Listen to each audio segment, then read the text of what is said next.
నారాయణం నమస్కృత్య నరం చైవ నరోత్తమం దేవీం సరస్వతీం వ్యాసం తతో జయముదీరయేత్. సచ్చిదానందరూపాయ విశ్వోత్పత్యాదిహేతవే తాపత్రయ వినాశాయ శ్రీకృష్ణాయ వయం నుమః. ఈ ధర్మకాండంలో ఎస్పెషల్లీ ఏంటొస్తుంది అంటే చనిపోయాక ఆ వ్యక్తి ఏం జరుగుతుందనేది ఇందులో చెప్పబడుతుందన్నమాట.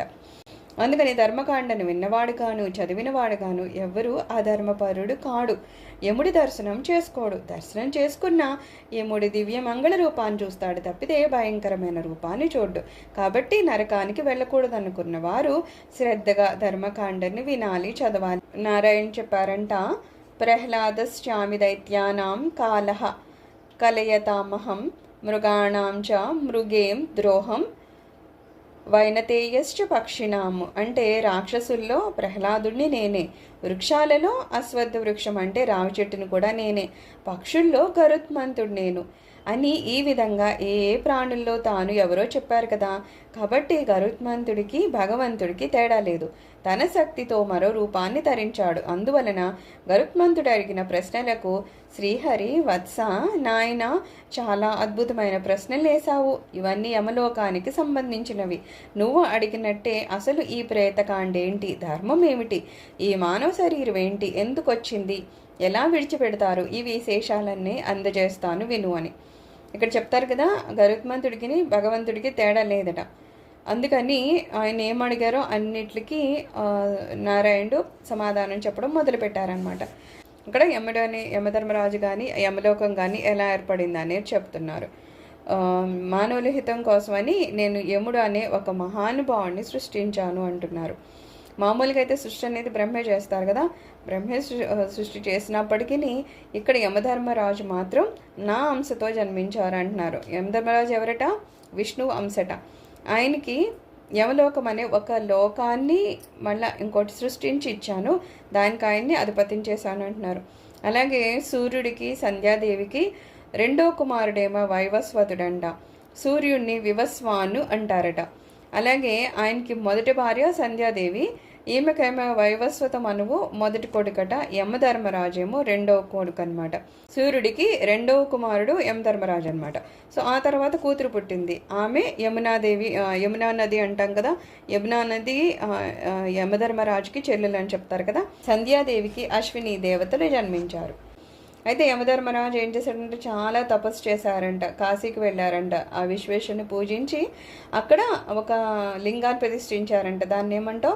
ధర్మరాజేశ్వర లింగం అంటాం. అప్పుడు భగవంతుడు నిజానికి మనవన్నీ ఏమన్నా చేస్తూ ఉంటామంటే వెనకాతలు ఏదో ఒక కోరిక మనని ప్రేరేపిస్తూ ఉంటుంది కదా. ఒక వ్యక్తి ఎప్పుడు మంచిగా ఉంటాడు అంటే అతనికి వచ్చే ప్రేరేపణ మంచిగా ఉంటుంది, కాబట్టి అతను మంచి పనులు చేస్తాడు. ఆ ప్రేరణ ఏదన్నా నెగిటివ్గా వస్తే ఖచ్చితంగా వాడు చెడ్డవాడవుతాడు. అలాగా మనకి ఏమన్నా జరుగుతాయంటే కొన్నిసార్లు ఎందుకు అలా అనిపించిందంటే ఆ పని చేసా అంటాం కదా. ఎందుకు అంటామంటే కొన్నిసార్లు ఆ ప్రేరేపణలు భగవంతుడే కల్పిస్తూ ఉంటాడు అనమాట. అలాగా నిజానికి సృష్టి అంతా బ్రహ్మ చేస్తున్నారు అన్నా నిజంగా బ్రహ్మ చేస్తున్నారంటే బ్రహ్మ అలా చేసేటట్లు ప్రేరణ ఎక్కడి నుంచి వస్తుందంట? విష్ణు భగవాన్ నుంచి వస్తుందంట. అందుకని ఆయన సంకల్పంతో బ్రహ్మ ఈ సృష్టిని అంతని సృష్టిస్తూ ఉన్నారంట. అలాగే ఈ యముడికి కూడా యమలోకాన్ని సృష్టించి ఇచ్చారనమాట. యమలోకం అనేది ఇక్కడ మన భూలోకం నుంచి మనం చూసుకుంటే దక్షిణం వైపున ఉంటుందంట. అందుకని దక్షిణం వైపుకేసి కూర్చోకండి, పడుకోకండి అని చెప్తూ ఉంటారు. ఎందుకంటే అటువైపు యమలోకం ఉంటుందన్నమాట. యముడు అధిష్టాన దేవతగా ఉంటారు ఆ దిక్కుకి. ఆ వైపు నుంచే నడుచుకుంటూ వెళ్తే మహాభయంకరమైన యమలోకం అనే దానికి మార్గం అంట. అంటే అందరూ యమలోకానికి వెళ్ళాలి. ఇక్కడ పుణ్యాత్ములు పాపాత్ములు అని ఉండదు. అందరూ చనిపోయాక ఫస్ట్ యమలోకానికి అయితే వెళ్ళాలి. అయితే ఎలా తీసుకెళ్తారు అనే దాంట్లో కూడా డిఫరెన్స్ ఉందని మనం చెప్పుకున్నాం కదా. పాపాత్ములు అయితే వాళ్ళు ఈడ్చుకొని తీసుకొని వెళ్తారు. అలాగే పుణ్యాత్ములు అయితే ఒక పుష్పక విమానంలో తీసుకుని వెళ్తారు. అది కూడా తేడా ఉంది. అలాగే పుష్పక విమానంలో కాబట్టి 10 రోజుల్లో వెళ్ళిపోతారు. కింద ఈడ్చుకొని తీసుకుని వెళ్తే సంవత్సరం పాటు పడుతుంది.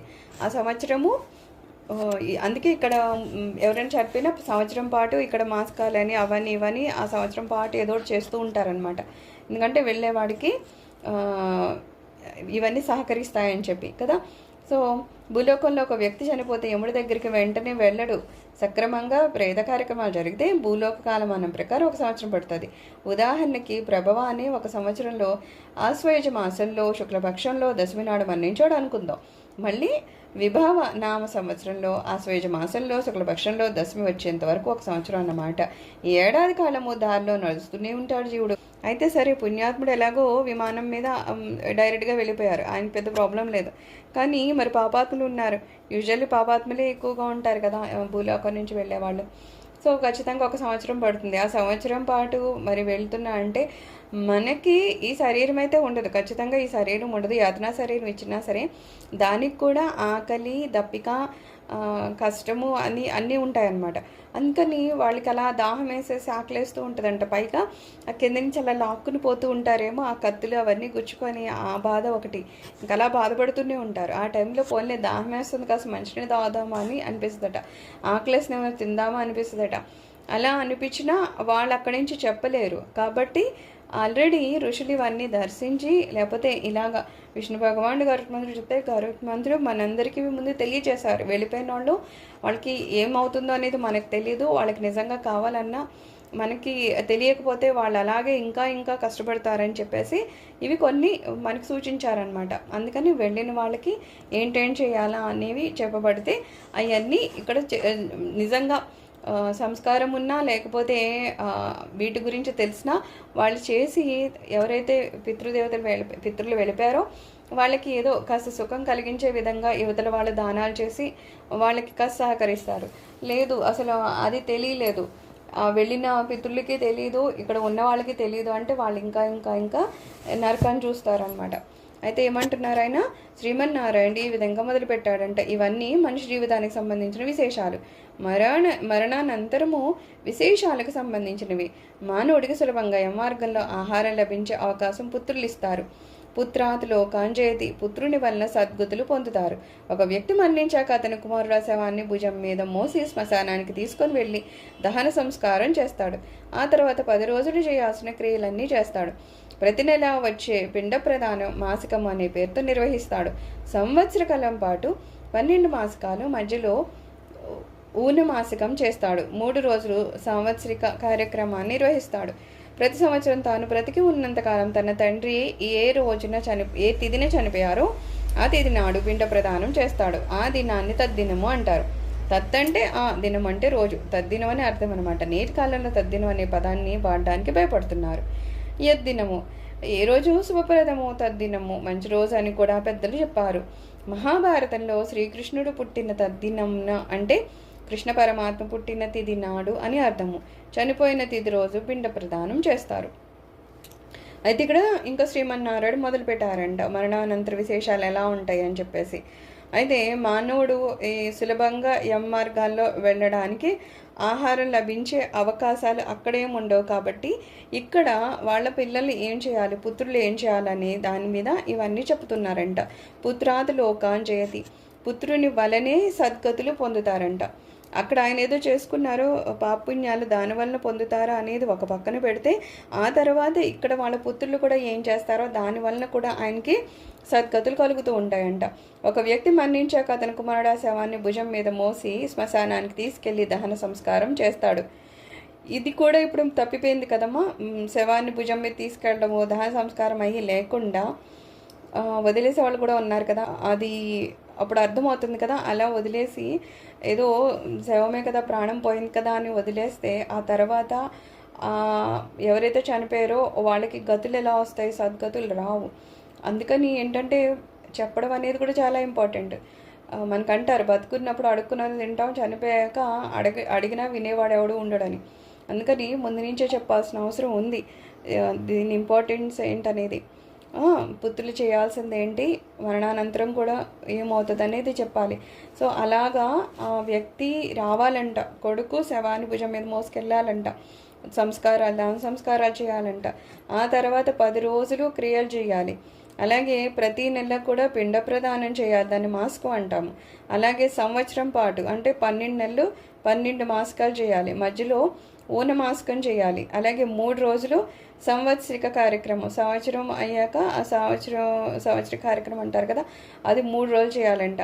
ప్రతి సంవత్సరం తాను బ్రతికి ఉన్నంత కాలము, కొడుకు ఎంతకాలం బతుకుంటాడో అంతకాలము ఆయన తండ్రికి ఏ రోజైతే ఆయన చనిపోయిన తిథి ఉందో తద్దినం అంటారు, ఆ రోజు ఖచ్చితంగా పిండ ప్రదానం చేయాలంట. అయితే ఈ రోజుల్లో ఏంటంటే దేనికి భయపడాలో దానికి భయపడకుండా అవసరం లేని దానికి భయపడుతున్నారు అన్నట్టు తద్దినం అనే వర్డే వాడడం లేదంట. నిజంగా తద్దినం అంటే ఆయన ఎప్పుడు పోయారు అనేది ఆ తిథి అవన్నీ గుర్తుపెట్టుకొని ఖచ్చితంగా ఆ రోజు ఆ తద్దినం అంటే మనకి చెప్తున్నారు కదా, మనకు ఒక నెల అయితే వాళ్ళకి ఒక రోజు అలాగేవో లెక్కలు ఉన్నాయి. సో ఆ ప్రకారంగా వాళ్ళకి అవి అందుతూ ఉండాలన్నమాట. ఎలా అయితే మనం రోజుకి ఒక ఏదో అన్నమని నీళ్ళని ఎట్లా కావాల్సి వస్తూ ఉంటుందో వాళ్ళకి అలా కావాల్సి వస్తూ ఉంటుంది. కానీ ఇక్కడ ఎవరు ఏం చేయకపోతే ఏం చేస్తాడో అలా ఏడ్చుకుంటూ కూర్చుంటాడు అంతే. మామూలుగానే చేసిన పాపాలకి నరకం ఎలా ఉంటుంది, అది కాకుండా పుత్రులు కూడా సరి అయిన వాళ్ళు కాకపోయినా, లేకపోతే మనమే వాళ్ళకి సరిగ్గా చెప్పుకోకపోయినా జరిగేది ఏంటంటే ఆ తర్వాత అంతకన్నా ఎక్కువ నరకం చూడాల్సి వస్తుంది అనమాట. సో ఏమంటున్నారు, మహాభారతంలో శ్రీకృష్ణుడు పుట్టిన తత్ దినమున అంటే కృష్ణ పరమాత్మ పుట్టిన రోజును పుట్టిన తిథి అని అంటారు. చనిపోయిన తిథి రోజు పిండ ప్రదానం చేస్తారు. ఈవెన్ కృష్ణుడికి కూడా మామూలుగా ఆయన అవతారం చాలించిన రోజు ఉంటుంది కదా, ఆ రోజు కూడా పిండ ప్రదానం చేస్తారంట. సో ఆయనకి కూడా ఏదో భగవంతుడే కదా అవసరమా అంటే అలాగా ఒక సాంప్రదాయాన్ని కంటిన్యూ చేస్తున్నారనమాట. మరి అలాంటి వాళ్ళకి కావాల్సినప్పుడు ఒక మనిషి రూపంలో ఉండి తెలుసో తెలియకో ఎన్నో పాపాలు చేసే వాళ్ళకి ఇంకెంత అవసరము కదా ఈ కార్యక్రమాలు. సో అవి అవసరం అనమాట, తెలుసుకోవడం కూడా అవసరం. తెలుసుకోవాలంటే కనీసం గరుడ పురాణం మన దగ్గర ఉండాలి, అది వినాలి, మనం అర్థం చేసుకోవాలి, ఆ తర్వాత వీటిని అనుసరించాలనే ఆ భావం కూడా మనకి రావాలన్నమాట. ఇవన్నీ జరిగితేనే ఒక మనిషి ఎప్పుడైతే శరీరాన్ని వదులుతాడో ఆ తర్వాత సరి అయిన మార్గంలోనో లేకపోతే సరి అయిన గదులకో చేరగలుగుతారు. ఇవన్నీ తెలుసుకోవడం చాలా ఇంపార్టెంట్. సర్వం శ్రీ విష్ణు చరణారవింద అర్పణమస్తు. లోకా సమస్త సుఖినో భవంతు. ఓం శాంతి శాంతి శాంతి.